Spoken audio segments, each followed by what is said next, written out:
চুয়াডাঙ্গার দামুড়হুদা উপজেলার চিতলা গ্রামের ছটাঙ্গার মাঠ এলাকায় টানা বৃষ্টির মধ্যে সড়ক ভাঙনের আশঙ্কা দেখা দিয়েছে। চিতলা গোবিন্দহুদা ঈদগাহ সংলগ্ন প্রধান সড়কের পাশের বিস্তীর্ণ এলাকা জুড়ে মাটি ধসে পড়তে শুরু করেছে, যা নিয়ে উদ্বেগে রয়েছেন স্থানীয় বাসিন্দারা।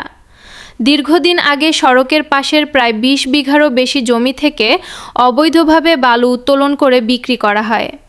সেই সময় বিষয়টি তেমনভাবে নজরে না এলেও চলমান ভারী বর্ষণে বালু উত্তোলনের প্রভাব স্পষ্ট হয়ে উঠেছে।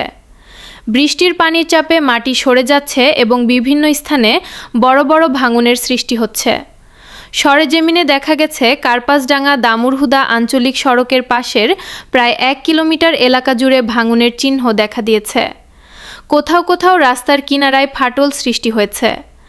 স্থানীয়দের আশঙ্কা, বৃষ্টি অব্যাহত থাকলে যে কোনো সময় সড়কের আরও বড় অংশ ধসে পড়তে পারে।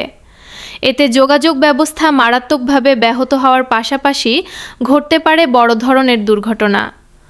পরিস্থিতির গুরুত্ব বিবেচনায় ঘটনাস্থল পরিদর্শন করেছেন দামুড়হুদা উপজেলার নির্বাহী কর্মকর্তা লাভুলি ইয়াসমিন। পরিদর্শন শেষে তিনি জানান, সড়কের পাশ থেকে যারা অবৈধভাবে বালু উত্তোলন করেছেন তাদের বিরুদ্ধে তদন্ত সাপেক্ষে আইনগত ব্যবস্থা গ্রহণ করা হবে। একই সঙ্গে ক্ষতিগ্রস্ত এলাকার বিষয়টি গুরুত্বের সঙ্গে দেখা হচ্ছে বলেও তিনি উল্লেখ করেন। এদিকে দ্রুত ভাঙন রোধে কার্যকর ব্যবস্থা গ্রহণ এবং ঝুঁকিপূর্ণ অংশে নজরদারি বাড়ানোর দাবি জানিয়েছেন এলাকাবাসী। তাদের মতে সময়মতো পদক্ষেপ না নিলে গুরুত্বপূর্ণ এই সড়কটি বড় ধরনের ক্ষতির মুখে পড়তে পারে। এ বিষয়ে প্রশাসনের পরবর্তী পদক্ষেপের দিকে তাকিয়ে রয়েছে স্থানীয় জনগণ। স্থানীয় ও জাতীয় গুরুত্বপূর্ণ সংবাদ সবার আগে পেতে পেজটি ফলো করে সময়সীমানার সঙ্গে থাকুন। ধন্যবাদ।